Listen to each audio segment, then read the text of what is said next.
So what do? Well, you ask them what they want to do, and you have shared decision making. You do something like to do one week, maybe do something they like to do on another week. You don't want to dictate what happens every time.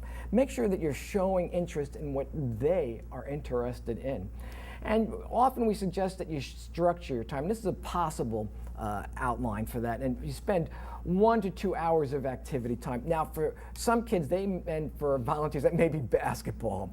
And we find with guys that basketball is really a key for a lot of young boys if the guys can do it. But not all guys want to do it or can do it. Not all kids want to do it.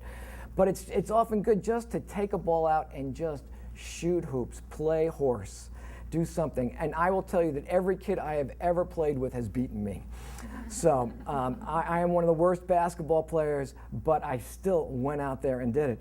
For some women, it could be just baking with a kid, taking them to your house and baking cookies. I had one mentor, an older woman. She was in her 70s. I matched her with an 8-year-old girl. That didn't seem to make sense on one level, but I thought they'd be a good match. And that woman brought the child to a place where they could bake every week. So one week she went home with cookies, then cakes, and then she started making casseroles.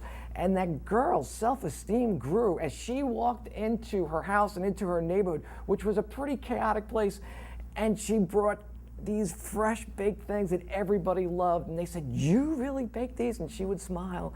She'd have joy in that because she did it. And some people like the outdoors. Some kids want to go outdoors with their mentors, and I'm that kind of guy. I used to take my kid hiking and skiing. I taught kids to cross-country ski and downhill ski, and we've gone hiking up mountains and rock climbing. That's the kind of stuff I like to do. But you may not like to do that. It depends on your interest. Some kids, as you said in that video, just like to do scrapbooking, maybe do crafts. Maybe paint. My wife loves to do that, loves to paint and do artwork. That may be the child that you're matched with. So what will you do? Sometimes you need you meet kids who are just need some structured activity. Let's say it's tutoring. Maybe you're not a tutor, but maybe they need someone just to work through their homework with them. So it's not every match, but some kids need that type of time. And then, that sharing time. For girls, it's often easy. You sit around, you talk. You can go over a Coke and just have a great time. Now, for guys, that's a completely different story. Usually, not many boys are going to want to sit around with you and just talk for hours. I know with the kids I've been with, we found this, that if you did something physical with them, now, and I don't mean playing basketball even, throwing a Frisbee, they were more likely to talk to you. My wife always says about my youngest boy, says, if you want to talk to him, play ping pong. Because he's not going to talk to you otherwise. You're not going to sit over a latte and get a conversation out of him. So sometimes it's sports that you need to do. Even chess, checkers, cards, those are all great things to do with a kid. And then there is sometimes in that structured activity, what you will see is that some kids want to study the Bible with you maybe. Now that's usually way down the line. But I will tell you one kid that I was matched with, and he was a gang leader in Massachusetts. And they asked me to meet with him, the probation department, because they said he's spiritually minded.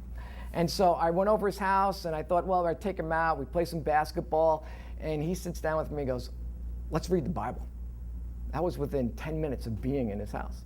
And I had to, every week, make sure that we went out and did something fun, because he didn't know how to have fun, because he was a gang kid. All he knew was he had a posse of 12 guys that he took care of and that he watched over. And eventually, he started doing Bible studies with his posse. And now he's actually an evangelist in a church in his community, a church that his cousin introduced him to. So right now, what we're going to do is break off into pairs. and we're going to just practice the first time you get together. And so one of you is going to play the role of a 12-year-old and the other the mentor. And you're going to pretend this is your first time together, and you're going to have to decide what things you want to do this year. Now, the protege, you have to play the part of a somewhat reluctant kid. Now, don't overplay it. Don't overact, okay?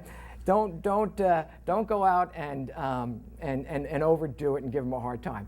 Now, the mentor, you're going to try just to make that time go smoothly. So we're going to spend a few minutes doing that, and then we're going to switch, okay? And we'll come back and we'll discuss the results in a large group.